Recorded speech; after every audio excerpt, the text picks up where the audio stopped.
Hey guys, welcome back to my channel. A special welcome if you're new here. I do hope you'll stay. My name is Jessica Ward King, also known as StigmaCrusher. Today I wanted to give you a quick update about myself and a little bit of musings, I guess, on what it's like to recover with mental illness.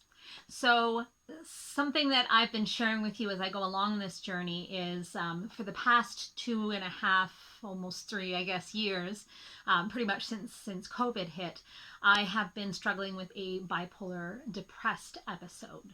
And at the very, very end of July, early August, I went into what I would have called a euthymic or a normal mood for about a week before toppling over into hypomania.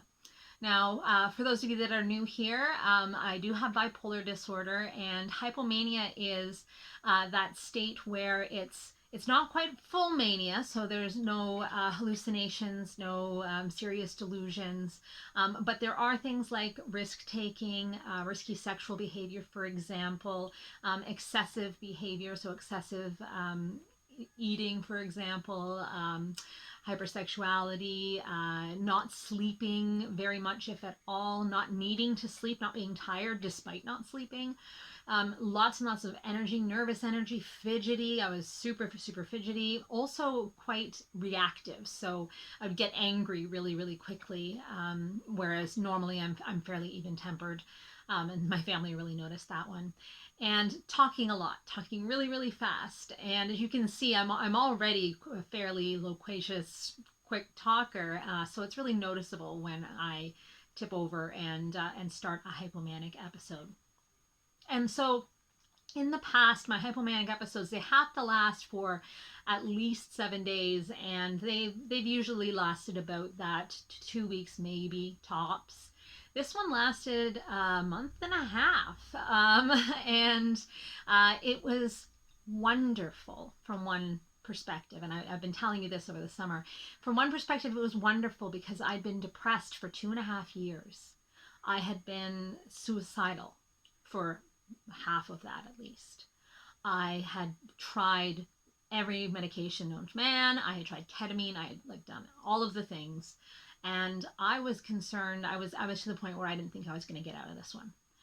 And then to tip over, even if it's into another state that's not exactly adaptive, like it's not a good idea to be talking so much, like particularly at work, for example. It's not such a good idea to be fidgeting constantly at work again. They had to advise me not to drive because my insurance wouldn't pay out if if I was in an accident while my medical records indicated I was hypomanic. So it's not an adaptive state. It's not a good place to be. But the relief from the depression was immense. I mean, it was huge just to feel good again. And it was too good sometimes, but it was a feeling other than depression. If you know depression, you know that depression is it's like slogging through a mud filled bog, and everything is the same color, that muddy browny gray color, and everything is hard to do, and everything is cold and wet and terrible. I mean, not literally, but like rhetorically speaking.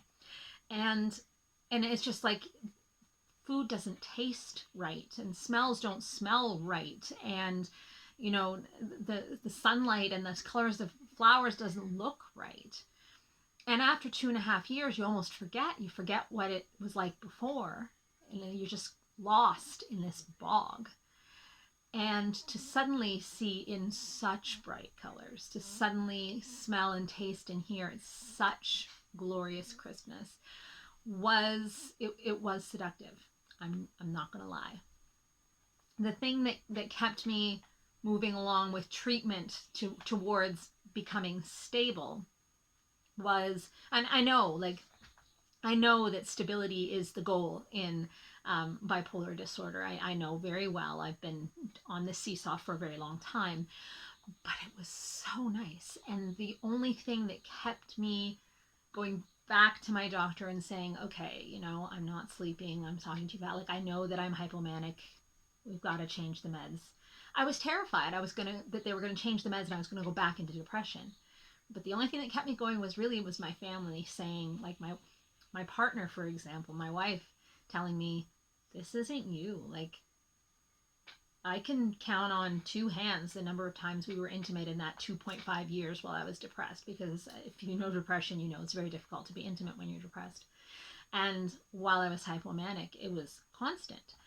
And so she's like, this isn't you, like, I'm glad to have you back, but this isn't you. And my son, like, I was getting angry with him, and he would be crying like, mommy, please don't get angry. That's what kept me going back and putting out my hand and saying, yes, please treat me for this glorious, glorious feeling I'm feeling. Finally, I mean, it used to be that I would take meds that made me so sleepy for the depression that I would go to bed at 8 o'clock at night. I would be very, very difficult to get up by 7 in the morning and then, like, do it all again. I couldn't watch TV. I couldn't really read. I couldn't do really much of anything. Couldn't concentrate anyways, but I didn't have time to do anything. I did my 9 to 5 day job and then kind of sat in a stupor until it was bedtime. And now, with not sleeping, I had time to do all kinds of things. I felt like I could take on the world. There were lots of projects I could do. And again, that can get you into trouble. That's not stability. So I went through with getting my beautiful, glorious, hideous hypomania treated. And what we finally ended up doing was reintroducing lithium. Now, I'd gone toxic on lithium a year ago and been taken off it, but we reintroduced it just for a short period of time, just to basically put a stop to the hypomania. And it did that very well. Almost too well, and I was afraid I was going back down the other way. And it's kind of like, any line that's going up and then down and then up and then down and then up and then down and then up and then, and eventually that little, like, S-shaped line will go into, a regular straight line. And I think finally I'm there. I think I'm in the straight line. So I think I'm finally in euthymia or normal mood. Now, the bittersweet part of this is that with bipolar disorder, it's a chronic condition. You don't cure it and walk away from it. It's lifelong. I will get depressed again. I will get manic or hypomanic again. That is the disease. That's how it works. And so I am afraid. I'm currently terrified that the depression will come back. And when will it? Like, I know it will. When will it come back? When is it going to strike me down? When is it going to hit? What's going to cause it? There's nothing I can do to stop it necessarily, just keep my mental health up. But the mental illness is going to strike eventually. And I guess this is me learning to seize the day, to live while I can live, because I've seen more times than I care to count how quickly it can all be taken away, and then you don't know when you're going to get it back, if you're going to get it back. And so for now, I'll just have to take the good that comes, take the good days that I've got, and try, I guess, not to be terrified. But I liken it to people that have had a cancer diagnosis and have beaten cancer. The likelihood of the cancer coming back, showing up somewhere else, is just depending on the cancer, I suppose. But it's, from what I understand, it's quite high. And that's why people will, every year they'll go and they'll get tested again, and up to 5 years. And then if you haven't had any, cancer diagnosis within 5 years, that's considered a great success, and you celebrate that, but you still go and get tested. It's kind of like that, in that, like, if that were me, every year that I would go for the tests, I would be terrified. What were these tests going to say? Was I going to sit down across the desk from the doctor, and the doctor going to, clasp their hands together and say, "I'm sorry, it's back"? That's what I liken it to, is the terror of this horrible scourge upon my life coming back. And for me, it's usually the depressions are the first to come, and they're deepest and they're longest lasting. And that's what I fear. I haven't really had the experience of super ravaging manias that have, sent me into hospital or anything. It's really the depression that terrifies me. And so, like, as I said, I have to, as I've talked about here before, that mental health and mental illness are not two ends of a continuum, but they're two separate continua entirely. They co-vary, like they relate to one another, but they're separate. And this is the time to really leverage that fact that they co-vary. By that, I just mean that they do relate to one another. So, you know, if I have good mental health, that doesn't mean I'm not going to get mental illness, but it will be a protective factor against it. If I have very poor mental health, if I don't take care of myself, if I don't exercise, I don't eat right, I don't, do any of the things that I don't get rest, I don't do any of the things that kind of like soothe my soul, I don't, for me, participate in religious services, whatever it is. If I don't do any of those things, it doesn't mean that my mental illness is going to strike any sooner than it would have. But the chances are higher because I'm not doing the things that would protect me and protect my mind from the cognitive and emotional and physical insult that is depression, bipolar depression.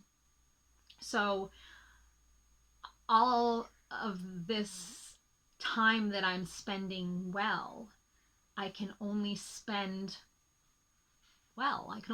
doing those good things, doing things that are things like self-care, things, and self-care not necessarily meaning coloring and meditating and running after butterflies, but like eating and sleeping and like running and jumping and running after my kid and doing all and being active and doing all of the things, and that's the best I can do.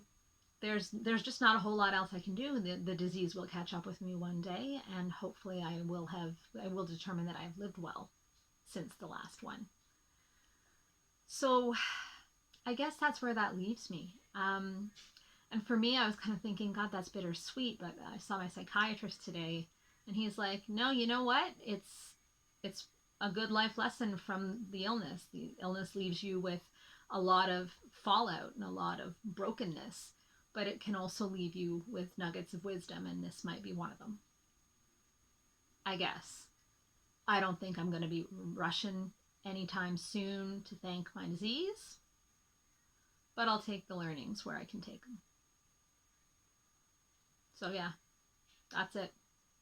I'm wondering from you guys, has your illness ever taught you anything worth learning?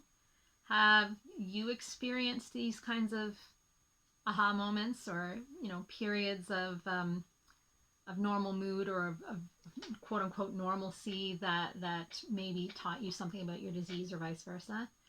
Leave me a comment down below. Let me know what you've learned from your disorder. And if you've made it this far, thank you. Good for you. And please do manage to hit subscribe before you leave, and hit that notifications bell as well. It will let you know each and every week when I post. And I look forward to seeing you in my next video. Take care. Bye. 'Stigma-Crusher.